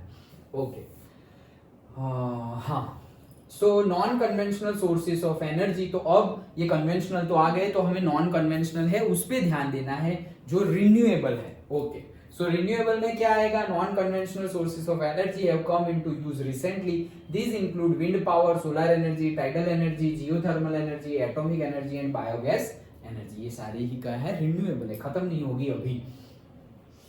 दे are freely available, usually inexhaustible and renewable. So ये freely available है, usually inexhaustible है और renewable है। So next हम देखते हैं कोल। So ये कोल है, अब ये जो हम रिसोर्सेज यूज कर रहे हैं, तो ये रिसोर्स को यूज करना मतलब कौन से? कन्वेंशनल। तो ये कन्वेंशनल को यूज करना, उसके ऊपर भी शॉर्ट नोट्स आ सकती है, that is coal. So it is the most abundantly available fossil fuel in India. सबसे ज्यादा कोई फॉसाइल फ्यूल अवेलेबल है तो वो क्या है? Coal. Okay, then it fulfils a greater amount of energy needs of the country. हमारी ज्यादातर एनर्जी नीड्स हम किससे कंप्लीट करते हैं? कोल से ही। कोल बेस्ड जो पावर प्लांट है उसी से करते हैं। Okay, then it is because India is highly dependent on coal for meeting its commercial energy needs. जो भी हमें एनर्जी, जैसे कोल बेस्ड, जैसे हम थर्मल पावर प्लांट देखते हैं, तो thermal power plant means what? Thermal power plant means कि तो वाटर है तुम्हारे पास, उसमें तुमने हीट दी तो स्टीम बनी, स्टीम से क्या बना? स्टीम से टरबाइन घुमाया, टरबाइन घुमाया तो इलेक्ट्रिसिटी बनी। तो स्टीम आई कहां से? हीट देके। हीट कैसे दी? फ्यूल बर्न करना पड़ेगा। कौन सा फ्यूल बर्न करोगे? कोल। ओके, अदरवाइज नेचुरल गैस भी कभी कभी हम यूज कर लेते हैं, लेकिन अगर इलेक्ट्रिसिटी प्रोड्यूस करने के लिए ना करे तो अच्छा है ना, नेचुरल गैस हमें घर में काम आएगा, जो हमारे घर में हम कुकिंग करते हैं। लेकिन कुकिंग के लिए भी अभी तो आ गया है इलेक्ट्रिसिटी, मतलब जो इलेक्ट्रिक बेस होता है। ओके, तो उससे क्या होता है कि एक तो जो पॉल्यूशन है वो कम हो गया, मतलब वहां तो जीरो ही हो गया, लेकिन इलेक्ट्रिसिटी प्रोड्यूस करने के लिए थोड़ा बहुत हुआ होगा। लेकिन इलेक्ट्रिक बेस तुम्हारा मतलब वो नॉन स्टिक कुकवेयर और वो सब आ गया, इंडक्शन बोलते हैं जिसे, तो वहां पर भी मतलब क्या है? इलेक्ट्रिसिटी से चलेगा। तो इलेक्ट्रिसिटी से चलेगा, इलेक्ट्रिसिटी मतलब प्रोड्यूस अगर करने लगे हम इतनी ज्यादा तो अच्छी बात है। तो होगा क्या कि वो नेचुरल गैस जो ज्यादा अमाउंट में यूज हो जाता था उसका एक प्रॉपर यूज शुरू हो जाएगा। So it's so important. तो हमारे पास तो ज्यादा है, इसलिए हम अभी भी जो सोलार बेस है, विंड बेस है, टाइडल है, ये सब इतना यूज नहीं कर रहे हैं। क्यों? क्योंकि कोल हमारे पास है। लेकिन जिनके पास कोल नहीं था वो लोग बहुत आगे निकल गए रिन्यूएबल एनर्जी रिसोर्स में। क्यों? क्योंकि उनके पास तो कोल उतना है ही नहीं, उनको तो एक वे ढूंढना ही पड़ा। Okay, by force, pressurise situation हो गई, नहीं तो फिर डेवलपमेंट कैसे करेंगे? तो फिर कैसे किया उन्होंने कि नए ये जो रिन्यूएबल रिसोर्सेज है, विंड है, सोलर है, देन टाइडल है, ओके, और से जियोथर्मल है, बायोगैस है, ये सबसे उन्होंने डेवलपमेंट किया। So coal is a bulky material of large size for its weight which loses weight on use as it reduced to ash। मतलब हैवी होता है कोल, बट जब उसका यूज कर ले तो वो ऐश बन जाएगा, तो उसका वेट कम हो जाएगा, just like would. Okay, then thus heavy industries and thermal power stations, not hydro, thermal power stations are located on or near the coal fields। जहां से कोल अवेलेबल हो वहां पर ही हम क्या करेंगे? थर्मल पावर स्टेशंस बनाएंगे। क्यों? क्योंकि फिर अगेन कोल को एक जगह से दूसरी जगह ले जाओ, उसमें बहुत ज्यादा ट्रांसपोर्टेशन कॉस्ट चला जाएगा, उड़ेगा भी कितना? रोड्स पे ही, तो अगेन पॉल्यूशन हो गया। सो इसीलिए नियर बाय ही हमें एस्टेब्लिश करना है। यूजेस ऑफ कोल हमें पता ही है, coal is used for power generation, to supply energy to industry and for domestic needs. के जो कोल का सबसे ज्यादा यूज, और से पूरा का पूरा बोल दो, क्योंकि दूसरा तो हम से पावर जनरेशन के बगैर हम एज अ फ्यूअल यूज करते हैं, लेकिन फ्यूअल ऐसा समझो हम बहुत कम यूज करते हैं, हम ज्यादातर कोल क्यों यूज करते हैं? पावर जनरेशन के। Understood? Okay, so then formation of coal, again जैसे मैंने बताया 8th स्टैंडर्ड में हम पढ़े थे वैसा ही, coal is formed by the compression of plant materials over millions of years. The degree of compression formed due to the pressure of upper layers of the earth and depth at which compression takes place result in the formation of different types of coals. मतलब कितना ऊपर से pressure लग रहा है अर्थ से और कितना नीचे है वो, कितना high pressure high temperature generate हो रहा है, उसके बेस पे, based on the pressure and temperature, different different type of coal produce होंगे. तो कौन से है कोल, वो भी क्वेश्चन है, that is types of coals. Okay चलो. सो डिपेंडिंग अपॉन डिग्री, यही हमने देखा. सो पहला है हमारा पीट. Okay, it is formed bye decaying of plants in swamp. Swamp मतलब जस्ट लाइक दलदल, जो दलदल होता है जिसमें फंसते ही जाते. तो जो दलदल है उसमें प्लांट्स गिर गया, मतलब प्लांट्स मर गया था, पत्ते पत्तियां झड़िया वो सब अंदर गया स्वैम्प में.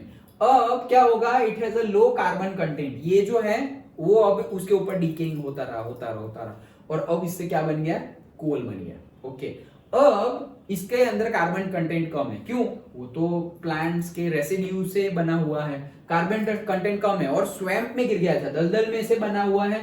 सो मॉइस्चर लिखा हुआ होगा and high moisture content. Swamp में तो क्या होगा, मॉइस्चर कंटेंट ज्यादा होगा, तो high moisture content and low heating capacity. मतलब जो हीटिंग की कैपेसिटी है वो क्या है, लो है. सो इतना ज्यादा हम पीट को एज अ फ्यूल यूज करेंगे नहीं. हीटिंग कैपेसिटी भी लो है और कार्बन कंटेंट भी कम है. ओके, देन नेक्स्ट है लिग्नाइट. पहला हमने देखा peat, now lignite. So it low grade brown coal, ये ब्राउन कलर का लो ग्रेड का कोल है. It is soft and has a high moisture. ये भी हाई मॉइस्चर कंटेंट है और सॉफ्ट होता है. It is used for electricity generation. The important lignite reserves are Neyveli in Tamil Nadu. ये कल हमने मार्क किया था. ओके, तमिलनाडु में नेवेली हमने ये मैप में क्वेश्चन मार्क किया था. यस, चेन्नई के पास ही, चेन्नई ही हमने बना दिया था कि यही है Neyveli. Okay, so that is the lignite. Electricity generation के लिए ये यूज होता है. सॉफ्ट है और हाई मॉइस्चर कंटेंट वाला है, बट इतना भी नहीं कि हम फ्यूल की तरह यूज ना कर सके. मॉइस्चर कंटेंट है लेकिन पीट जितना नहीं है, पीट को नहीं यूज कर सकते, इसको यूज कर सकते हैं. देन नेक्स्ट है bituminous. It is the most popular coal in commercial use. सबसे ज्यादा जो हम पावर जनरेशन के लिए यूज करते हैं वो क्या है, bituminous. High grade bituminous coal is ideal for the use in metallurgy. It has special value for smelting iron in blast furnace. Melt कर देना उसको. It is found in greater depth. बहुत ज्यादा नीचे अगर डेप्थ में जाए तो बिट्यूमिनस मिलेगा, अदरवाइज सबसे ऊपर मिलेगा हमारा पीट, उससे नीचे जाएंगे तो हमें मिलेगा लिग्नाइट. ओके, एंड देन बहुत ज्यादा डीपर में हमें मिलेगा बिट्यूमिनस. तो ये हाई ग्रेड का है, वो दोनों लो ग्रेड के थे, और सबसे अच्छा तो अभी आ रहा है anthracite. This is the highest quality hard coal. तो ये जो है सबसे ज्यादा यूज जो होता है वो ये है, जो अवेलेबल मिलता है हमें कोल सबसे ज्यादा, वो दैट इज बिट्यूमिनस. इसकी कंपेयर में ये कम मिलता है लेकिन बहुत ज्यादा हाईएस्ट क्वालिटी का हार्ड कोल है.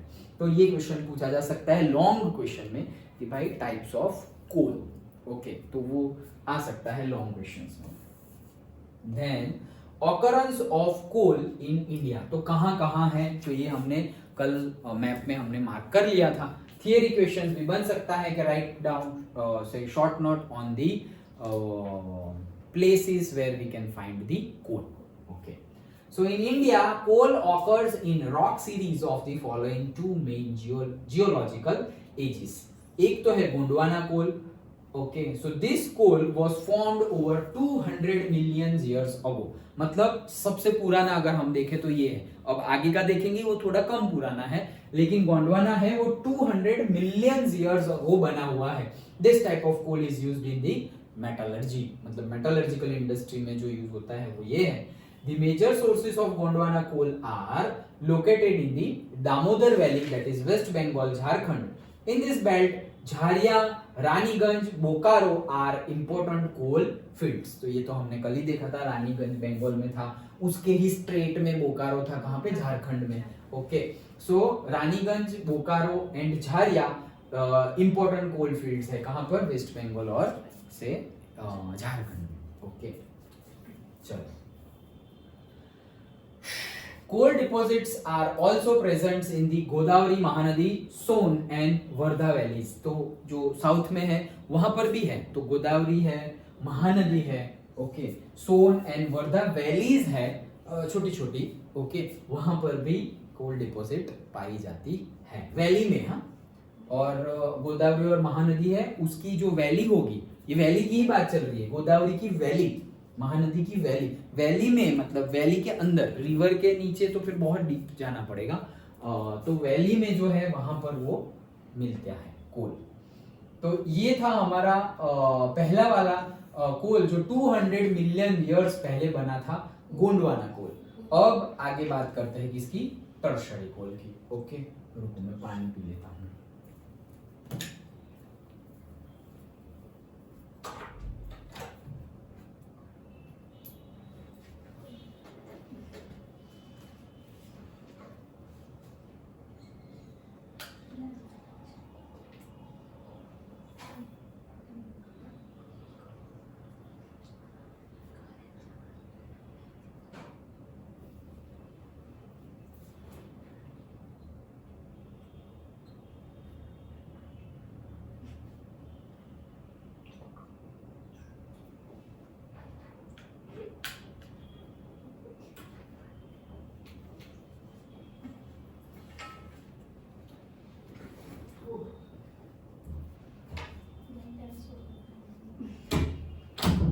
लाइट कर दो, दिख रहा है तुमको?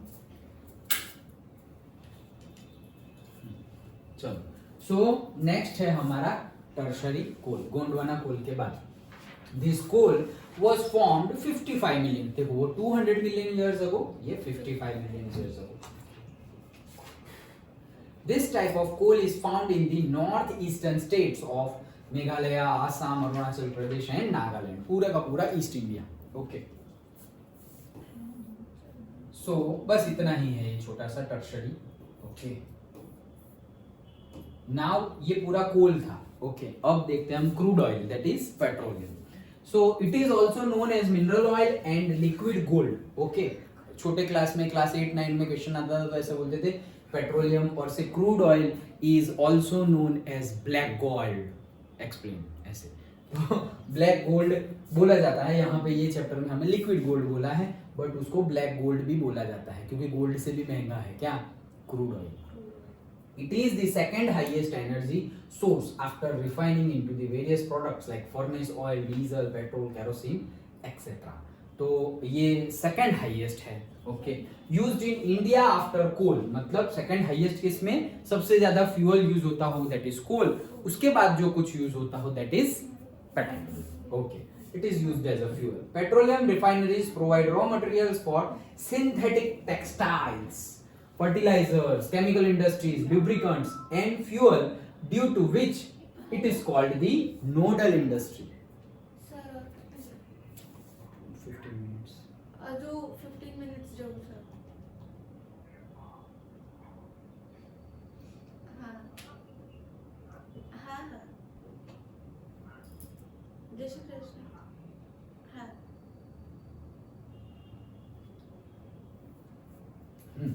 सो पेट्रोलियम रिफाइनरीज जो है उसकी वजह से वो रॉ मटेरियल प्रोवाइड करती है इतनी सारी दूसरी प्रोडक्ट्स के लिए, इसलिए उसको क्या बोला जाता है, नोडल इंडस्ट्री। ओके, देखो तुम क्या क्या है, synthetic textile, fertiliser, chemical industry, lubricants, fuel, सब कुछ।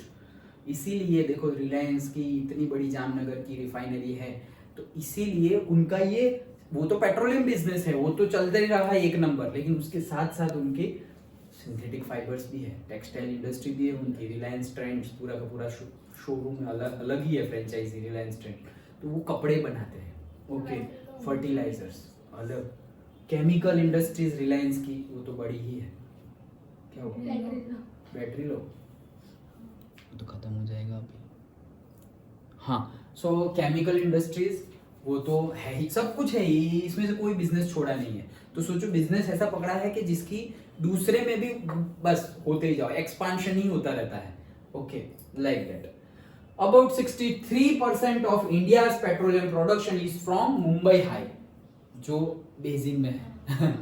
At 18% from Gujarat, which is Ankleshwar, okay, and 16% from the Assam. तो आसाम में कौन सा, वो बिग बॉय वाला देखा था हमने वो। सो 63% जो है उसमें से मुंबई हाई में ही सबसे ज्यादा है 63%, 18% है गुजरात का एंड 16% है आसाम का। ओके, तो ये तीनों जगह पे ये जो हमारी इंडस्ट्री काम कर रही है, वो भी अगर ये इंडस्ट्री में जाना हो तो future is bright, but near by future is bright.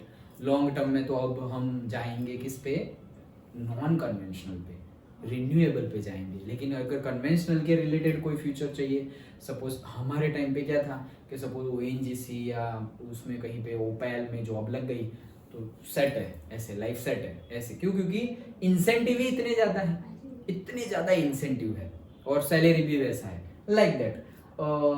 लेकिन अभी भी है, लेकिन अगर फ्यूचर पर्सपेक्टिव से देखें अभी भी है और नेक्स्ट 20-30 ईयर्स तक तो आई डोंट थिंक कि कुछ प्रॉब्लम होगी।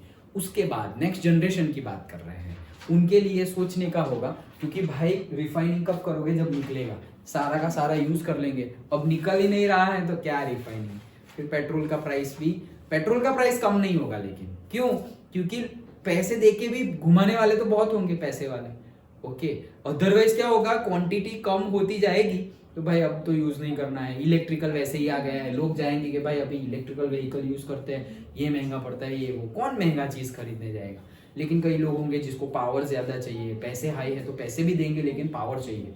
इलेक्ट्रिसिटी में उतना पावर, धीरे धीरे इंप्रूवमेंट होगा उसमें भी, बट फिर सेफ्टी प्रिकॉशंस भी रखना होता है, बहुत सारे इश्यूज हैं। ओके चलो, अब थर्ड देखो, पहले सॉलिड की बात की, फिर लिक्विड की बात की, now gas, that is natural gas. It is clean energy resources. Clean मतलब कोल और पेट्रोलियम की बात करें तो उनकी कंपेयर में ये क्लीन है। Clean in the sense come pollution करता है, नहीं करता ऐसा नहीं, कम पॉल्यूशन करता है। As it gives out very little carbon and pollutants on burning, it is found with or without petroleum. Generally petroleum जब निकालो तो उसके ऊपर पहले नेचुरल गैस निकलता है, वो ही निकल जाता है ऊपर, उसको हम एक्सट्रैक्ट कर लेंगे, और विदाउट पेट्रोलियम भी निकलता है। लेकिन जहां से नेचुरल गैस निकले वहां पे हम एक्सपेक्टेशन रखेंगे कि आसपास लिक्विड तो होना ही चाहिए, like that. So as compared to local and petroleum, as compared to coal and petroleum products, it burns with a very low emission of harmful gases and other pollutants। पहले वाला ही sentence वापस दूसरे वे में लिखा हुआ है। यूज तो हम कर ही रहे हैं कुकिंग में सबसे ज्यादा, उसके बाद एज अ फ्यूअल भी यूज कर रहे हैं पावर जनरेशन में, और से ट्रांसपोर्ट में भी सीएनजी और वो सब नहीं घुमाते हम। So that is there. It is used as a source of energy as well as in industrialist material in the petrochemical industries. Natural gas is mainly used by the fertilizer and power industry. Power industry तो आई गई है, और fertilizer industry में भी बहुत ज्यादा use होता है। Use of compressed natural gas CNG हम जो यूज कर रहे हैं व्हीकल में to replace the liquid fuel is also increasing. CNG बहुत ज्यादा, पहले आया था एलपीजी, लिक्विफाइड पेट्रोलियम गैस, जो हम घर में यूज करते हैं, बोतल नहीं, सिलेंडर में जिसे हम भर के आते थे, that is LPG, okay. Liquefied petroleum gas अभी भी यूज करते हैं, okay. So that is LPG, liquefied petroleum gas. उससे भी अच्छा है CNG, compressed natural gas, okay. और अभी भी उसकी क्वालिटी बढ़ती जाएगी। तो जो हमारा लिक्विड फ्यूल है, पेट्रोल है, डीजल है, उससे अच्छा है ये गाड़ी, ये व्हीकल। लेकिन अब वापस आ जाता है इश्यू पैसे का, क्योंकि अब वो जिसकी मतलब डिमांड बढ़ेगी उसके भी प्राइस राइज हो जाएगी। तो अब सीएनजी गाड़ी की डिमांड भी बढ़ने लगी है कि भाई पेट्रोल का तो पता नहीं बहुत महंगा हो रहा है ये वो, तो फिर लोग सीएनजी के पीछे भागेंगे कि भाई थोड़ा सस्ता तो पड़ता है। देन अब नेक्स्ट नियर बाय फ्यूचर किसका है, इलेक्ट्रिसिटी का। सो इलेक्ट्रिक व्हीकल है, वही ले लो, तो एटलीस्ट पैसे तो बच गए। चार्जिंग के पैसे वहां पर भी जाएंगे, लेकिन वो चार्जिंग के पैसे कहाँ जाएंगे, जब तुम सपोज बाहर जा रहे हो, सपोज भरूच है, अब खुद का डिस्ट्रिक्ट छोड़ के कहीं बाहर जा रहे हो, तब तुम्हारा चार्जिंग पॉइंट बाहर से लेना पड़ेगा और कॉस्टली पड़ेगा। नहीं तो तुम घर में चार्जिंग करोगे तो उतना कुछ कॉस्ट होता नहीं है। इलेक्ट्रिसिटी का बिल तुम्हारा 1800 आ रहा होगा मंथ का, तो 2000 आएगा, 200 रुपये बढ़ जाएंगे, ज्यादा कुछ नहीं है, ओके। लेकिन 200 रुपये में तुमने पूरा महीना गाड़ी घुमाई, और वहां पर 200 रुपये में 2 लीटर पेट्रोल आएगा, वो कितने दिन चलेगा we don't know, okay. So that is the thing. Resource of natural gas in India, Indian. The offshore region of Krishna Godavari basin has the largest amount of natural gas currently available in India. So जो available India में जो अभी available है that is offshore region of Krishna Godavari basin. Okay, मतलब कि कृष्णा गोदावरी का जो basin है लेकिन ऑफशोर, ओके, लैंड पे नहीं, पानी में जो है वो. It is also available along the west coast in Mumbai high, gulf of Cambay and Andaman Nicobar island. Okay,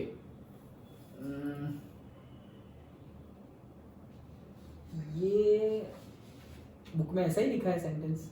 yes sir. तो गल्फ ऑफ कैम्बे वाला कौन सा है, देखना पड़ेगा. ये कैसे हो गए? चलो હવે ફોન કનેક્ટ किया क्या तुमने? अबे सर हमारे अंदर एक की बुद्धि भी नहीं कि हमारा कनेक्ट है. ये कैसे हुआ? जरीनम का काम है. नहीं यार, रिमोट तो यहाँ है. क्या सर?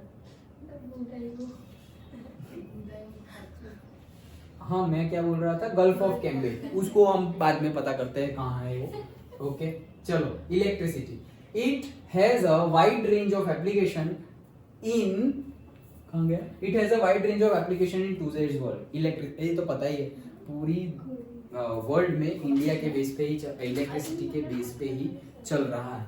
क्या बोल रहा हूँ? The per capita consumption of electricity in place is considered as an index of development. कि अब ये भी एक वे बन गया है कि तुम्हारा डेवलपमेंट हो रहा है नहीं. कैसे? कि भाई तुम कितनी इलेक्ट्रिसिटी, जैसे पर कैपिटल इनकम तो रखा ही था हमने, लेकिन पर कैपिटल इलेक्ट्रिसिटी कंजम्पशन, ओह इंडिया के लोग इतनी ज्यादा इलेक्ट्रिसिटी कंजम्पशन कर रहे हैं, मतलब उनके पास होगी तो ही तो कंज्यूम कर रहे हैं, और इतनी ज्यादा अवेलेबल है, दैट मीन्स कि उनके पास पावर प्लांट ज्यादा है, whether whatever it is, conventional और नॉन कन्वेंशनल, लेकिन पावर प्लांट ज्यादा है. पावर प्लांट ज्यादा है मतलब रिसोर्सेज ज्यादा है, दैट मीन्स कि भाई ये लोग तो डेवलपिंग कर रहे हैं, डेवलप कर रहे हैं, like that. There are two ways through which electricity is generated. तो दो वे है, इनसे दो वे नहीं है, बहुत सारे वे हैं. Okay, thermal electricity that is generated by burning the fossil fuel. तो जैसे मैंने तुम्हें बताया कि क्या है, थर्मल में पानी है, पानी को गर्म करके स्टीम बनाना है, स्टीम से टरबाइन घूमेगा, टरबाइन से कनेक्टेड होता है जनरेटर, इलेक्ट्रिसिटी जनरेट हो जाएगी. लेकिन पानी से स्टीम बनाने के लिए जो हीट देनी पड़ती है, घर में तो हम ऐसे गैस स्टोव में कर देते हैं, दैट मीन्स हमने क्या यूज किया, नेचुरल गैस का यूज किया, जिससे पानी हो गया स्टीम. वैसे ही इंडस्ट्रियल बड़े लेवल पे जो बॉयलर बोलते हैं हम, तो बॉयलर में पानी भेजते हैं हम और फिर उसको गर्म करेंगे, हीट देंगे. हीट कैसे देंगे? कुछ ना कुछ जलाएंगे. क्या जलाएंगे? कोल जलाओ, पेट्रोलियम जलाओ, और से नेचुरल गैस जलाओ, कुछ भी जलाओ. ओके, और फिर वैसे प्रोड्यूस करते हैं, supply energy to drive the turbines. The thermal power stations use non-renewable resources. Thermal power station non-renewable resource. ये सारे non-renewable हैं. Solid liquid gas, coal, natural gas, petroleum, सारे ही non-renewable हैं. Fossil fuels for generating electricity. तो electricity को generate करने के लिए fossil fuels हम use करते हैं. Whereas hydroelectricity, जैसे कि ये कौन सा है, और डैम वाला. ओके, तो जो पानी, यहाँ हमने स्टीम से टरबाइन घुमाया, वहां हम पानी फेंक के टरबाइन घुमाएंगे और फिर जनरेटर से कनेक्टेड होगा, इलेक्ट्रिसिटी जनरेट हो जाएगी. तो पानी फेंकने के लिए कुछ जलाने की जरूरत नहीं है. Hydroelectricity is generated by flowing water. This energy is pollution free and commonly used all over the India by constructing multi-purpose projects like Bhakra नागर डैम. कहाँ है? ये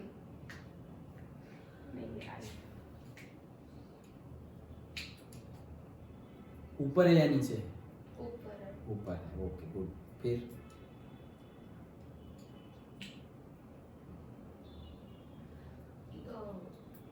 कौन सी रिवर पे है? हरियाणा नहीं, हिमाचल प्रदेश और उसके पंजाब की बॉर्डर पे है. हाँ, करेक्ट. कौन सी रिवर पे है? सतलुज.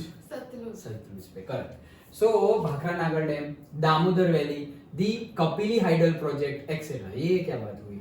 तो लिख देना सरदार सरोवर डैम। ओके हाँ समझ में आया। अगेन इंपॉर्टेंट क्वेश्चन, ये सारे मतलब इसमें सब कुछ इंपॉर्टेंट है, लेकिन जो ज्यादा पूछा जाता है उसके लिए मैं पर्टिकुलरली बोलता हूँ इंपॉर्टेंट क्वेश्चन।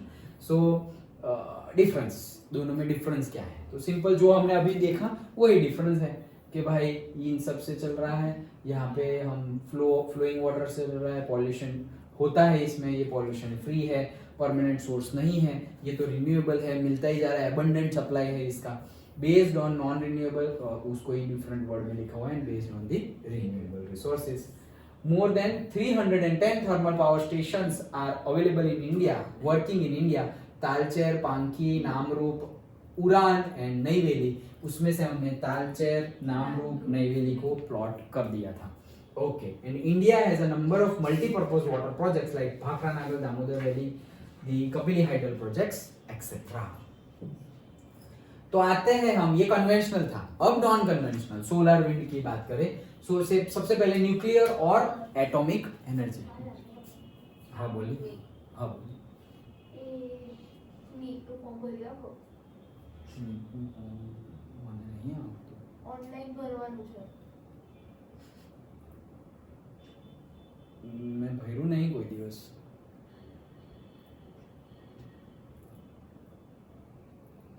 સાયબર કેફે ભરી દે ને, એ લોકો બધાનું ભરતા જ હોય એટલે એમને ખબર જ હોય કયા।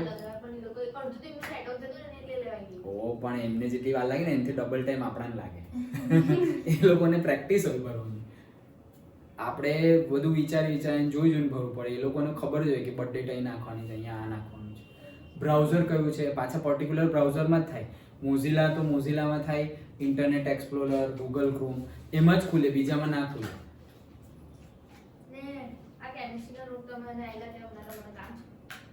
કામ છે એટલે હમણાં તો નહીં, પણ પછી કામ છે, એટલે આવું સ્કેન ને એવું નોટ્સ ને એવું બનાવવા માટે। ના એવું નહીં, કેમિસ્ટ્રીનું પેપર પછી જાય પછી આપી દે છે।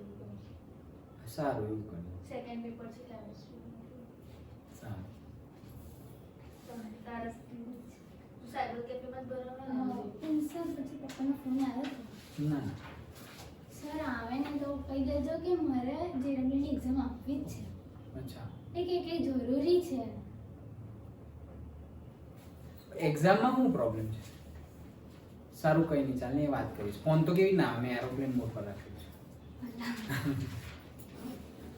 કંઈ નહીં સર।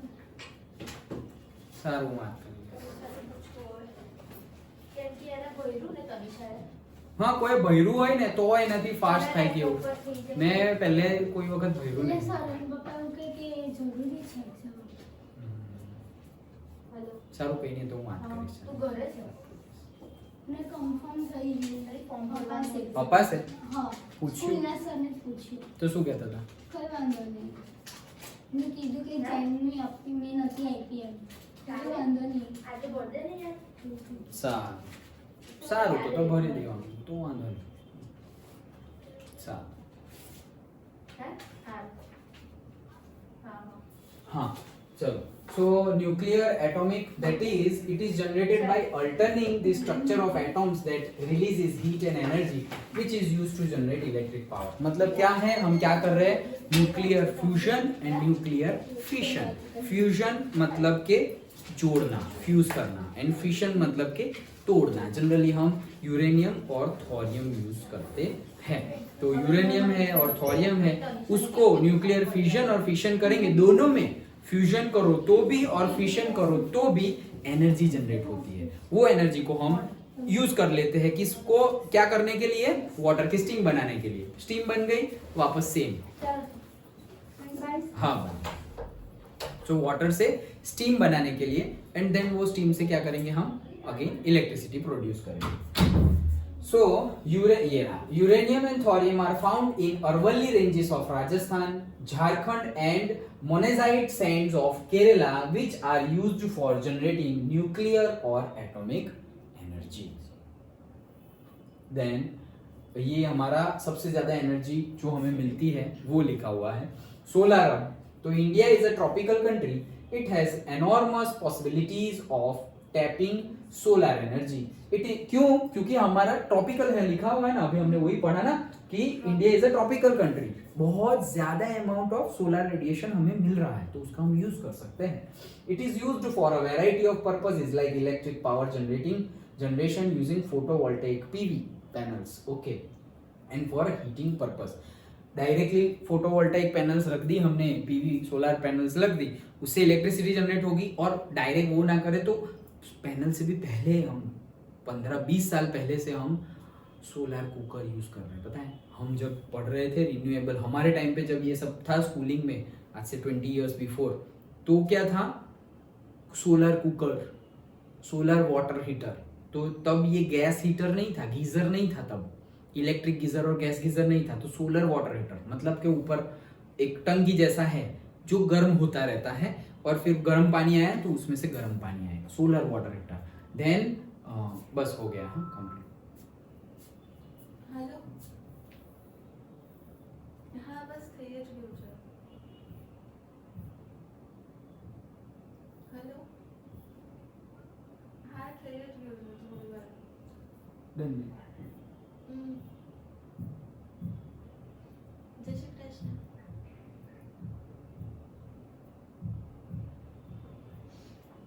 बहुत बाकी है, कोई नहीं, हम कल करेंगे। ये सोलर का एक देख लेते हैं। हाँ, so it is fast emerging as a fuel source in rural and remote places. तो रूरल एरिया में भी और रिमोट प्लेसेस में भी बहुत ज्यादा यूज हो रहा है, इमर्जिंग हो रहा है, thereby reducing their dependency on firewood and dung cakes। मतलब उनकी जो डिपेंडेंसी है फायरवुड में और डंग केक में, वो क्या हो जाएगी, कम हो जाएगी, क्योंकि सोलर उनको डाल दिया। मतलब गवर्नमेंट विलेजेस में तो बहुत ज्यादा सब्सिडी के बेस पे भी देते, अभी भी देती है गवर्नमेंट सब्सिडी, हमारे एरिया में भी सब्सिडी देती है। सब्सिडी इन द सेंस थोड़ा डिस्काउंटेड प्राइस, कि भाई एक वॉट का पैनल लगाना है तुम्हें 1 किलोवाट का, तो सिर्फ 40,000 रुपीज होगा। सो गवर्नमेंट बोलेगी कि अच्छा 40,000 में से 30,000 तुम पे करो, 10,000 मैं देता हूँ मेरी तरफ से, लाइक दैट। तो ये सब्सिडी मिल गई। तो क्यों गवर्नमेंट भाई 10,000 बेयर कर रहा है, फ्री के पैसे थोड़ी है। तो बट क्यों बेयर कर रहा है, क्योंकि इनडायरेक्टली गवर्नमेंट को भी फायदा होगा। हम गवर्नमेंट की जो एनर्जी दे रहे हैं वो कम यूज करेंगे, अब वो वाला यूज करेंगे, तो अच्छी बात है। तो गवर्नमेंट सबके घर पे छत पे सोलर पैनल तो लगा नहीं सकता, सब लगा रहे, उसमें थोड़ा बहुत हेल्प तो कर सकता है, दूसरों को एम्पावर करने के लिए, और दूसरों को एनकरेज तो कर सकता है कि तुम भी करो, तुम भी करो। सब्सिडीज जैसे कि इलेक्ट्रिक व्हीकल्स है उसमें भी सब्सिडी मिलती है, सोलर पैनल्स में सब्सिडी मिलती है। तो ये सारी सब्सिडीज की वजह से क्या हो रहा है कि एक दूसरे को देख के ऐसा लगेगा कि हाँ चलो हम भी यूज करें, हम भी यूज करें। लाइक लो बैटरी अब गया, वो खत्म हो जाएगा। ओके, समझ में आया? सो ये है हमारा सोलर। बाकी जो है हमारा विंड है, टाइडल है, ओके, वो सब हम, बायोगैस है तो वो सब हम कल देखेंगे। Okay, tidal, geothermal, okay, that's it. And then conservation हमें करना है, वो भी हमें देखना है। सो कल में भी, अरे भाई जाना, बस खत्म हो गया इसलिए नहीं जा रहा है। सो कैसे कंजर्व करें, तो ये सारे कंजर्वेशन के स्टेप्स हैं। सो कल तो थोड़ा ही रहेगा। देन इसके बाद क्या देखना है, हिस्ट्री का या इसका दूसरा बाकी है वो? आपकी मर्जी। ठीक है, बस ये वाला चैप्टर मुझे एक्चुअली दिमाग से ही स्किप हो गया था, तो ओके, बाकी रह गया। हाँ। ओके, कोई नहीं, पर बहुत इजी है, हाँ। बहुत इजी है, तो हो जाएगा। ओके, पढ़ लेना, ठीक है। ओके,